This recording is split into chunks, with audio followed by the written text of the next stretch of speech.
Hello, I'm Richard Gisbert, and you're watching a special edition of The Listening Post. On our program, we often examine the architecture that underlies the news industry, the politics that steer it, the economics that drive it. And this week, we're showcasing 3 stories, all of which look at ways that technology is changing the way that news is gathered and delivered.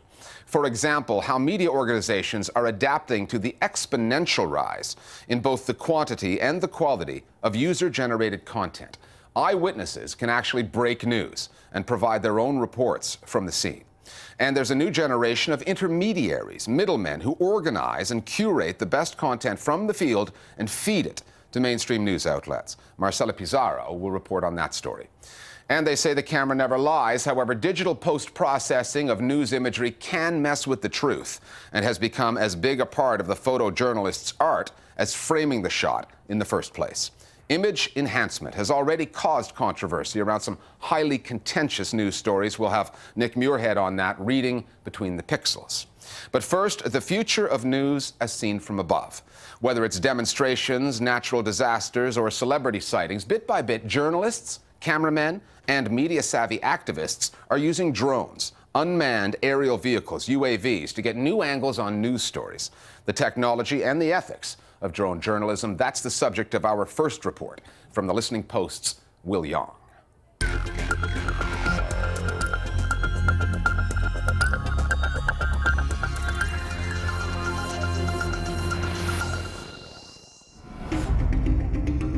November 2013, Typhoon Haiyan in the Philippines. A camera carried by an unmanned aerial vehicle, or UAV, floats overhead, high enough to capture the scale of the destruction, yet close enough to convey the detail and depth of the tragedy. The footage, shot by a British freelancer, was picked up by CNN, who also hired him to shoot their reporter on the scene.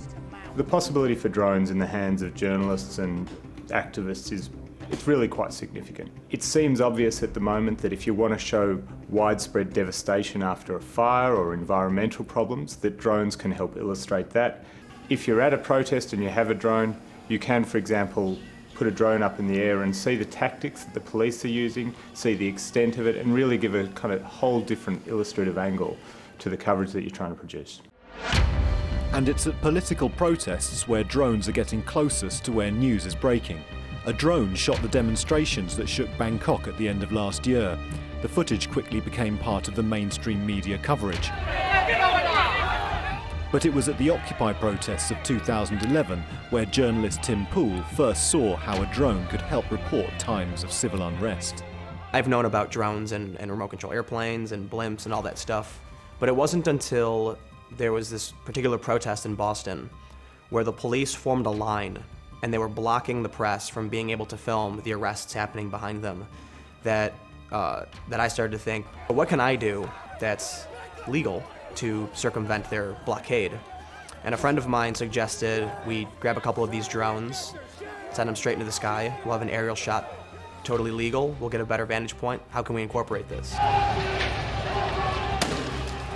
In the Gezi Park protests in Turkey, when tens of thousands of people were clashing with police, the whole time I was there, I did not see a single news camera flying over the place. There was another guy, goes by the name of Jenks, online, who used a DJI Phantom just like this, where he flew around protests in Istanbul, Turkey, and was actually getting some really amazing shots of confrontations between the police and protesters. So in that case, the aerial shots from the drones were the only ones we got of the whole park. And they were, as far as I know, they were just put on YouTube and websites. And I believe on the second day that he was flying it around, police shot it out of the sky. You can hear a semi-automatic weapon fire, and then it just falls to the ground. Gezi Park showed how contentious journalism drones can be over politically sensitive situations. But for technology better known for its military applications, in the world of commercial photography and footage, the argument has been settled. Drone pilot Toby Pocock has never flown his hexacopter to cover breaking news. He puts cameras in the sky for corporate customers instead. We've got quite a varied range of clients, ranging from the likes of Rolls-Royce right through to property companies. When it comes to drones, they want to put a camera into a position which hasn't been possible before. Helicopters are restricted to how low they can fly, and obviously because we make a lot less noise and we're a lot smaller than a full-size helicopter, it means that we are much more responsive. A lot of news organizations will pay for exclusive access to the roof of a building, or sending up a helicopter could cost thousands of dollars. But drone technology is tremendously cheaper. The model I use is only a few $100s. It can be flown with a mobile app, so the point of entry at which a journalist can figure out how to use it is very low, and the cost is very low. Journalists, armed with easily available drones, have already run into the long arm of the law. In June 2013, a South African filmmaker was arrested after flying a drone around the hospital where the late Nelson Mandela was being treated. In August, Swiss police confiscated images taken by a photographer who flew his drone over the wall at a celebrity wedding. In both cases, journalists were criticised for chasing famous faces, and given that the media are often accused of invading the privacy of public figures, could drones give image-hungry news hounds another way to dog their targets? From above? People ask me all the time, well, what if the paparazzi gets these? What if the paparazzi gets these? One, they already have them. There are laws that bar people from looking in other people's windows, like sneaking up to somebody's house and looking in there, but those laws are often predicated on you being physically on the property. Well, with a UAV, you don't have to be there anymore. It seems like a natural right not to be photographed against your will in your backyard, fenced in, but drones are promising to violate that. I think a lot of people will be quite understandably creeped out by the idea that if you're outside anywhere in your home, in your backyard, if you're just outside, you may potentially be photographed. With so many issues unresolved, mainstream media have used drones sparingly, far away from built-up areas where safety issues and regulation are unlikely to be an issue. There's something about the culture of mainstream media which is normally fairly cautious about pulling in and risking things with new technology. Mainstream media at the moment has been very hesitant to take up drones. The BBC, for example, is going step by step, training their people very slowly. But it's also, there's aspects of drones that slow things down. You've got battery life on small drones is normally quite low, so you can really only fly these things for kind of 15 to 20 minutes. It's hard, you've got to practice a fair bit to get a really good steady shot that tells the story that you want to tell. Coming at it from a flying point of view, and the fact that we have to be CAA qualified for this, immediately I think of all of the restrictions that we would have on us before you could use it for journalism. Of course, yeah, great, stick a camera up in the air, there's a riot going on down here, or there's something that we need to go and check out. It's fantastic, but they may be breaking rules and regulations to be putting the drone into the air in the first place. Over the coming months, the organisation responsible for regulating airspace in the US, the FAA, will consider revising laws that restrict drone use. That could mean more experimentation to see how a drone's eye view can enhance news coverage. Because, as with any new technology, it's not about what drones can do, it's about what journalists can do with drones. I think you are absolutely seeing a period of experimentation. I think that the limitations right now primarily have to do with law and safety. But once those begin to relax, I think you're going to see a lot more creativity in how they're used. The best scenario would be a genuine discussion about safety and privacy. So we had a reasonable compromise that could exploit these technologies without just kind of surrendering. I think it's much better for policymakers to be proactive rather than looking at technology as some force of nature that just is going to happen, because it's not. You know, we make these things, we can decide how to use them.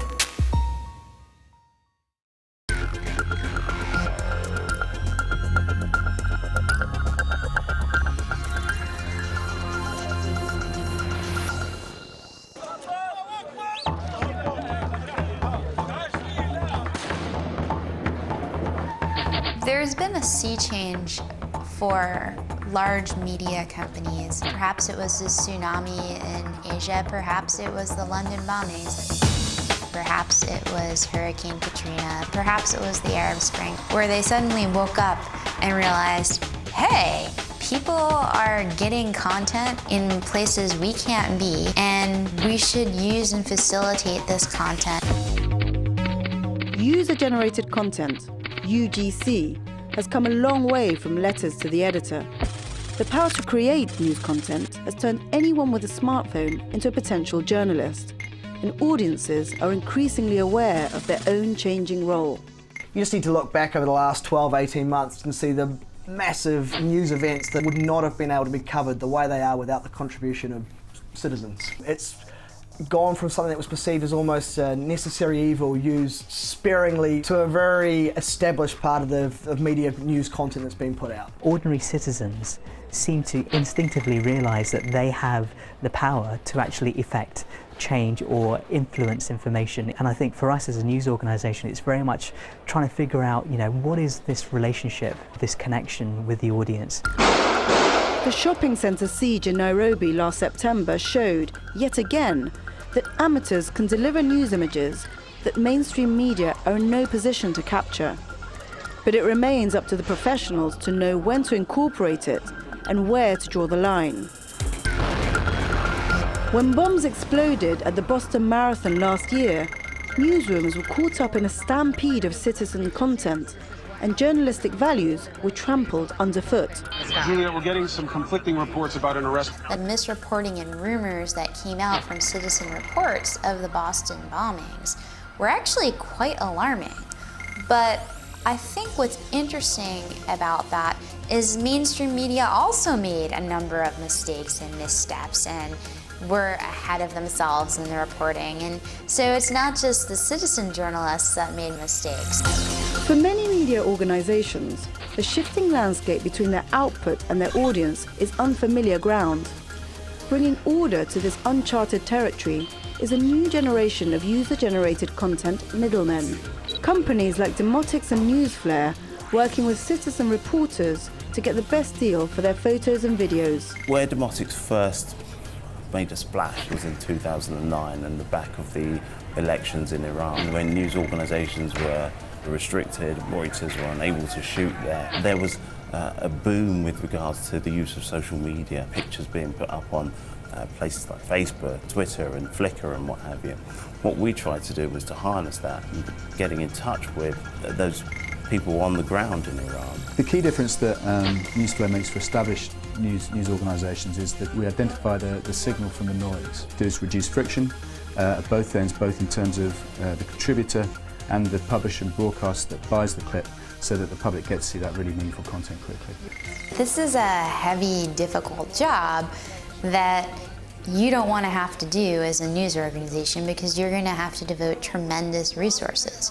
So if somebody else can do it for you and do it for you on deadline, then you're in a good position.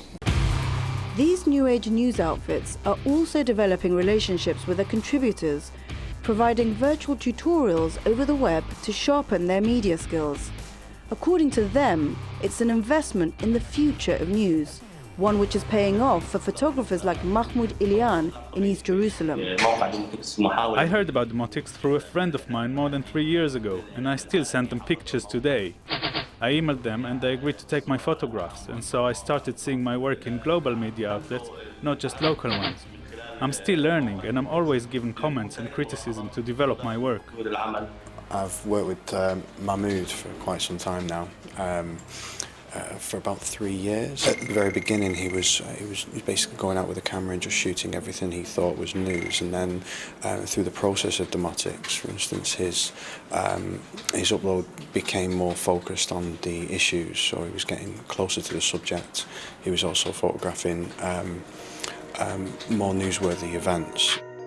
What was once an online free-for-all is now a growing arm of the media market. But with amateur journalists now getting paid for their work, might the rewards mean citizen reporters tailor their content to suit the biases of potential buyers? The question of trust remains. Verification has become an increasingly important aspect of our journalism, because so much of this content we don't necessarily have a huge amount of control over. What remains the best way for us to verify content is ask them some basic questions. Who are you? Why are you there? What can you see? What are you doing? We have a growing pool of Newsflare members in which whom we build a relationship with in a way that a major news brand really couldn't or struggles to. So we can have more trust in the people we work with because we seek to build a relationship with them, basically. The spread of technology means that an eyewitness with a smartphone will almost always be where the news is breaking long before the professionals arrive. And an audience with the power to deliver content to newsrooms means that journalists, producers, and the outlets they work for have to adapt to a new media ecosystem, one with user-generated content at the heart of the news production cycle. More and more people have mobile phones. More and more people have instant access to the recording of instant history in a way and a scale that has never before been seen. So that makes everybody a potential journalist, or at least everybody potentially able to commit what we might call an act of journalism. Somewhere out there, a member of the audience knows more than you about a story. They will help you tell the story better, and they'll help you tell the story quicker. I think it's given journalism the shot in the arm that it needed. It's provided journalists with more tools to go and source stories from the actual sources themselves. Coverage that traditional mainstream news organisations could no longer provide. The warning I'd offer to providers of news around citizen content is the biggest risk not engaging with it and bringing it to the forefront of your news coverage. Ignore it at your peril.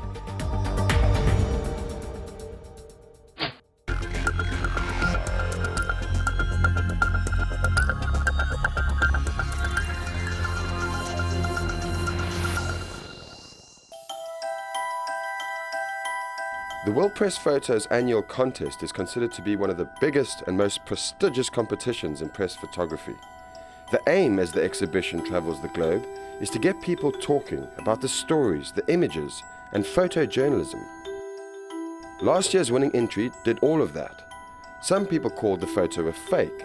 It was taken by Swedish photographer Paul Hansen in Gaza and showed a funeral procession for members of a Palestinian family killed in an Israeli airstrike. There was something about the composition and lighting that seemed surreal, but what Hansen did was to keep superimposing the same image on itself until he achieved the desired effect.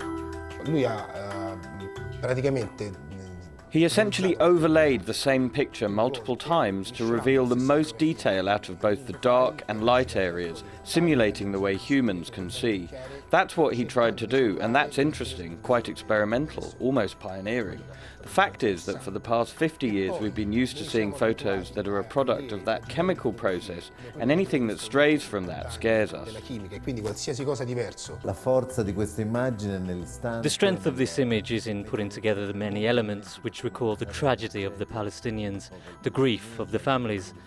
All this connects strongly with the viewer's emotion and empathy. But I think that the post-production is bothersome. The purpose of the photographer should be to bring the viewer in, but in this case, he's distanced. There we get into the area of taste. How much of this enhancement do you accept? How much do you does your editorial policy allow for? And for some, he's crossed the line. For others, he hasn't. But it's, I would say, almost impossible to draw an absolute line that can or can't be crossed. And that is an ongoing discussion. The discussion came to a head this year. The jury for the World Press Photo Awards 2014 took a stand on digital enhancement. The judges disqualified 8% of the photographs that made the final stages of the competition. The grounds for disqualification: digital enhancement. The winning photograph this year was taken by John Stanmeyer. It shows a group of African migrants in Djibouti trying to pick up a mobile phone signal from neighboring Somalia. While the image arguably lacks the poignancy of last year's winner, it had to get through a tougher set of regulations. So what we did is we built in a stage within the judging where photographs or submissions were all requested to send their raw files or unprocessed files to our office. So we had a technical expert who compared the raw file with the file that was submitted for the competition, and the expert presented his findings to the jury. And I'm now looking back at how it actually worked out. I'm very pleased with how it turned out. It's a good signal to the world of the photographers to say, listen, this is a contest, there are certain kind of rules, you have to obey to these rules, and otherwise your submissions will not be eligible for an award. At the center of the discussion over post-processing, the art of digitally retouching images, are photo labs like 10B Photography in Rome. This digital darkroom, as they've come to be known, does the kind of enhancing used by Paul Hansen. Founders Francesco Zazzola and Claudio Palmisano say that what they do is editorial photography. They say their work remains within the realm of photojournalism because they do enhance color, but they don't add or remove pixels from the images. Photography, both digital and analog, creates a matrix. In the analog era, these were called negatives. In the digital era, they're called raw files. We use complex, modern, advanced instruments which can radically change an image. We use them in a journalistic context and know their limitation. We voluntarily apply limitations to the tools offered by these technologies because journalism can only be different from simple photography through a set of ethical values. Our method is such that we have to think about how every picture is and could be. We don't fall for the way the digital negative is automatically produced. Every time we start from scratch, that's our strength. We don't consider the starting point as more real than any other point of view. The starting point is just an automatic process by Canon or Nikon or whatever the camera brand. That's what makes us different. Keep colors as close to their original state as possible. The ethical lines seem straightforward. But when you consider that one of the most flagrant manipulations of color is to shoot in black and white, and yet we don't question the integrity of monochromatic images, the issue becomes complicated. So then the line becomes, don't manipulate the pixels, don't add or remove objects or colors. But even that line can be blurred. In January, the Associated Press severed ties with Pulitzer Prize-winning photojournalist Narciso Contreras after he digitally removed a video camera from an image he took in Syria last year. He clearly did it because that video camera broke the fourth wall and he wanted to have like kind of more gravitas, and by having that video camera in straight away it puts the media in the photo, and he didn't want that. And the tragedy is the guy's been in Syria photographing since 2012. They actually checked 500 of his previous images to see if it'd been a regular thing, and of course not, it was an isolated incident. We've had episodes in war photos where explosions have been doubled up, the smoke was extended, the sky darkened to make everything even more shocking and grand. This attitude is in conflict with the authenticity of the photo reporter, who already takes enormous risks to be in that place and shouldn't be made to seek extra enhancements for the testimony of a situation. Our demand for visual perfection can be traced back to fashion photography with a nip and a tuck here and an airbrush there. But photo manipulation has a long, dubious history, be it Stalin's censors removing an out-of-favor Soviet politician after his execution, or a state-owned Egyptian newspaper giving Hosni Mubarak a place of undue prominence at diplomatic talks, or Iran trying to make a missile test look more successful than it actually was. These days, though, photography has become a much more crowded and competitive place. Camera phones, citizen journalists, Instagram, Twitter, Facebook, we are constantly bombarded with images.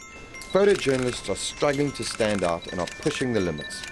Ultimately, we have to remain cognizant that when looking at a picture, be it in fashion or the news, that the medium is easily manipulated. A newer demand on photojournalists with a much more media savvy kind of world is to try and create images which are particularly beautiful, which in the past it was a basic given that photojournalistic images could be quite gritty. They didn't have to be beautiful. It was photojournalism, you know, warts and all. So it becomes this strange sort of dance of trying to balance a very gritty photojournalistic photograph with a very sort of beautiful aesthetic. Photojournalism is about truthfulness, and you're seeing extremely bright colors. Ultimately, there's a big risk of undermining your message, and that's a fine line that the photojournalistic community has to find between attracting attention and stepping over that line and undermining your integrity. Photography is not reality. It is a subjective medium, and for now, how it is used will always depend on who is using it and the tools, the growing number of tools, at their disposal. That's it for our special on how technology is changing the news business. Next week, we're back with our regular critical look at the global media and the message. We'll see you then here at The Listening Post.